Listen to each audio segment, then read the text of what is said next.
नमस्ते दोस्तों, स्वागत है आपका हमारे चैनल पर। आज हम आपके साथ एक ऐसे ऐतिहासिक अध्याय को साझा करने जा रहे हैं जिसने भारतीय इतिहास को नया मोड़ दिया। यही है 1947 का भारत, जब देश आजाद हुआ। तो चलिए वीडियो शुरू करने से पहले हमारे चैनल को लाइक, कमेंट और सब्सक्राइब करना ना भूले। भारत की आजादी की यात्रा। 1857 का स्वतंत्रता संग्राम और भारतीय राष्ट्रीय आंदोलन का उद्भव, भारतीय राष्ट्रीय कांग्रेस की स्थापना और स्वाधीनता संग्राम की शुरुआत, गांधी जी का अहिंसा और सत्याग्रह के सिद्धांत, स्वाधीनता संग्राम में अन्य महान स्वतंत्रता सेनानियों का योगदान, भारत विभाजन का समय।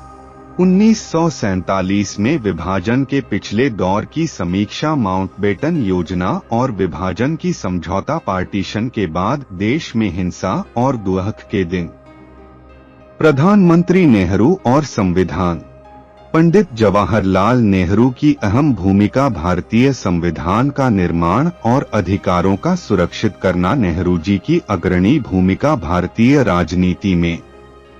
1947 के बाद के आर्थिक और सामाजिक परिवर्तन, भारतीय अर्थव्यवस्था का समीक्षण, ग्रामीण विकास की ओर बढ़ता अभियान, महिला सशक्तिकरण की पहल, विज्ञान और तकनीकी विकास में उन्नति, विभाजन के बाद के चुनौतियां और समस्याएं, भारत पाकिस्तान संबंधों की जटिलताएं, विभाजन के पश्चात गुजरात और पंजाब की दंगों का वर्णन, धर्मनिरपेक्षता के मामले और राष्ट्रीय एकता की चुनौतियां, शासन और लोकतंत्र के मामले में बड़े चुनौती और समस्याएं।